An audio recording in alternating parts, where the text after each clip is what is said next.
Hello guys, welcome. Collective reading tayo ngayon. Be open-minded po, hindi po halos lahat makaka-resonate. Kaya piliin niyo na lamang. And thank you nga po pala sa mga nag-subscribe, lalo na sa mga bumabalik. Marami pong salamat.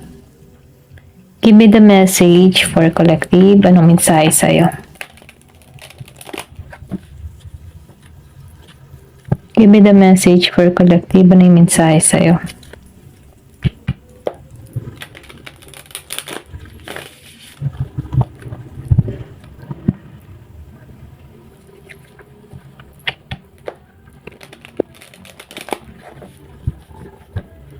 Give me the message for collective. Anong mensahe sa'yo?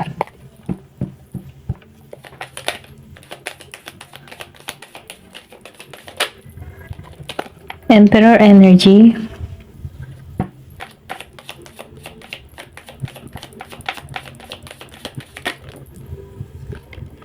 Empress.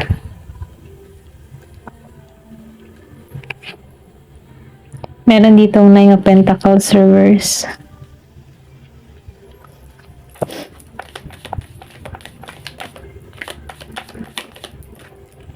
Justice reverse. Excuse me. Meron ditong Eight of Pentacles.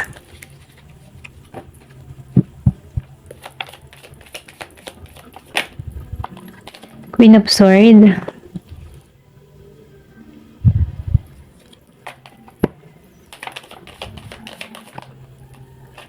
Tower reverse.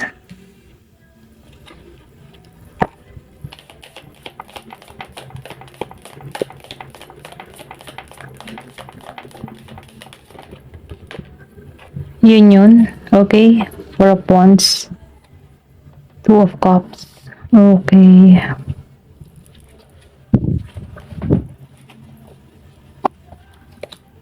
Bottom of the deck, Ace of Pentacles. Hierophant. The Wheel of Fortune. Okay, meron ako nakikita dito. Aries, Taurus, Virgo, Capricorn, Scorpio, Cancer, and Pisces. Leo, Sagittarius, and Gemini, Aquarius, and Libra. Okay? Pwedeng energy mo to or pwede rin sabihin sa person mo. Nakikitaan ko kasi dito meron ditong third party or pwede rin sabihin na merong nangyari sa connection nyo, okay? Nitong tao na to. Pero ganun pa man nakikitaan ko dito yung malaking pagbabago sa inyong dalawa. Okay?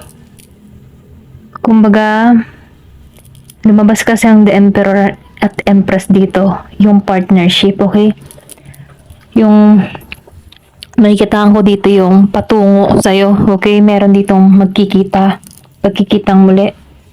Merong 11-11. Meron ditong new beginning sa'yo sa connection na to, okay?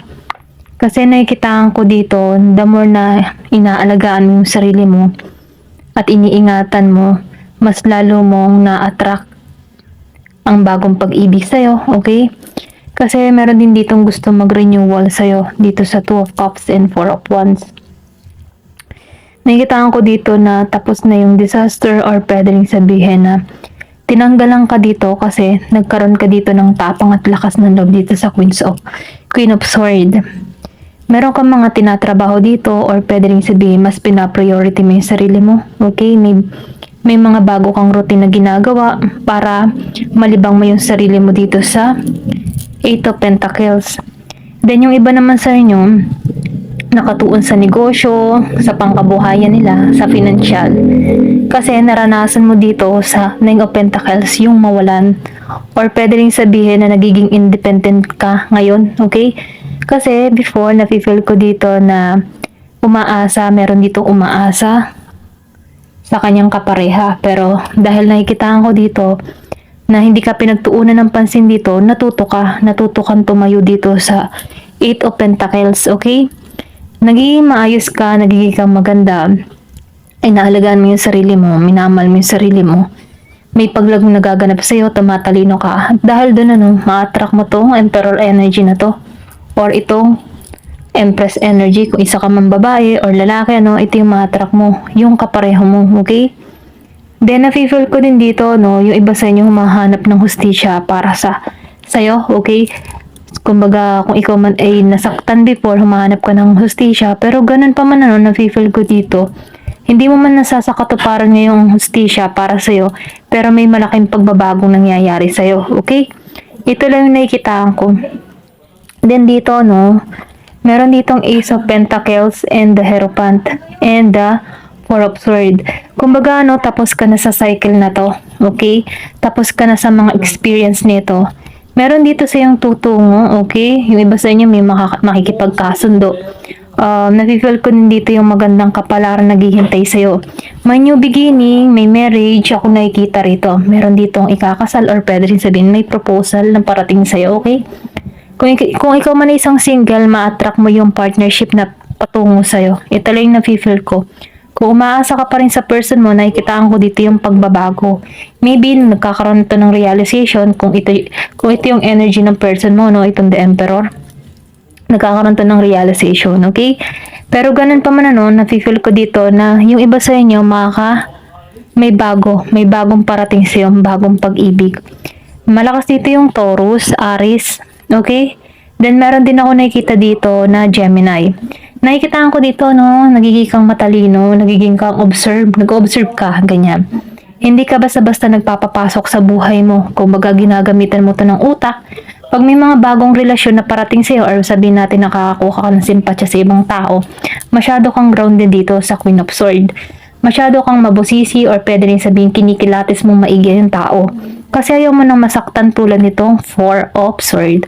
Pero ganun pa man nafe-feel ko dito na naalisan mo to, okay? Kumbaga nakabangon kang muli dito. So ngayon ito yung naghihintay sa'yo magandang kapalaran kasi meron ditong proposal, marriage na naghihintay sa'yo. Pakikipagkasundo, okay? Kasi dumating na tong Empress and the Emperor, the partnership, okay?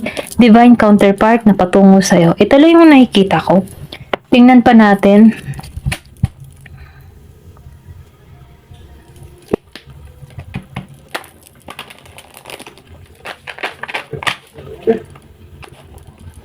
Give me the message for collective. Ano yung mensahe sa'yo?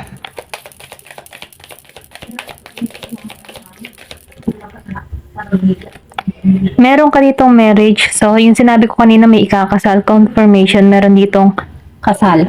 Meron ditong magkikitang muli or pwede rin sabihin ito yung divine counterpart mo. Okay? Kumbaga, pagsasamahin muli kayo dito. Remarkable. So, nakikita ko dito na itong pagkikita mong muli, okay? Or pwede rin sabihin new relationship tong parating sa'yo na talagang proposal ang ibibigay sa'yo, okay? Kasi nakikita ko dito yung ring, remarkable. Kumbaga matatandaan mo to or pwede rin sabihin, ito yung masasayang araw na parating sa'yo, okay? Meron ditong ikakasal. Magiging mapalad ka dito sa taong parating sa'yo. Give me more information. So, respect, okay? Ire-respeto ka ng tao nito. Kumbaga itong tao nito, marunong siyang rumespeto sa isang relasyon or pwede rin sabihin na iginagalang niya yung relasyon once na siya nakatali rito. Then, meron ditong heart. So, nag-ibig sabihin nito, na itong tao nito ay talagang mararamdaman mo yung tunay na pagmamahal nito sa'yo, okay? Kumbaga, makakaramdam ka dito ng mabilis na tibok ng puso, okay? Once na malapit ka rito. Deeply. So, nafe-feel ko dito yung kalaliman ng tao nito. Nafe-feel ko dito yung relasyon nito ay merong ugnayan or may malalim na ugnayan sa bawat isa. Kasi dito yung heart. Okay? Give me more information. Soul. Then, nafe-feel ko dito, your soul's preparing to reconnect trust in the process. Kumbaga, sinasabihan ka dito na yung soul ay inaayos, kumbaga, piniprepare para mag-reconnect muli, okay? Or pwede rin sabihin, meron kang makaka-reconnect dito. Kaya sinasabihan ka dito na magtiwala ka sa proseso. Intense. So, nafe-feel ko dito, yung true soul or true soulmate na parating sa'yo or yung connection na parating sa'yo ay meron talagang malakas na impact sa'yo. May tension. Kumbaga, may intense na kung saan pwedeng high and low na mararamdaman mo dito. Kumbaga, malakas yung impact sa'yo ng tao na to. Okay? Or pwede rin sabihin siya. Pareho kayo. So, lumabas ang yin and yang balance.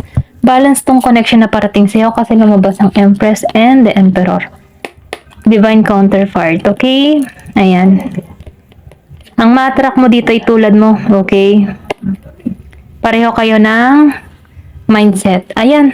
Ito lang yung nakikita ko. Thank you for watching and love and peace.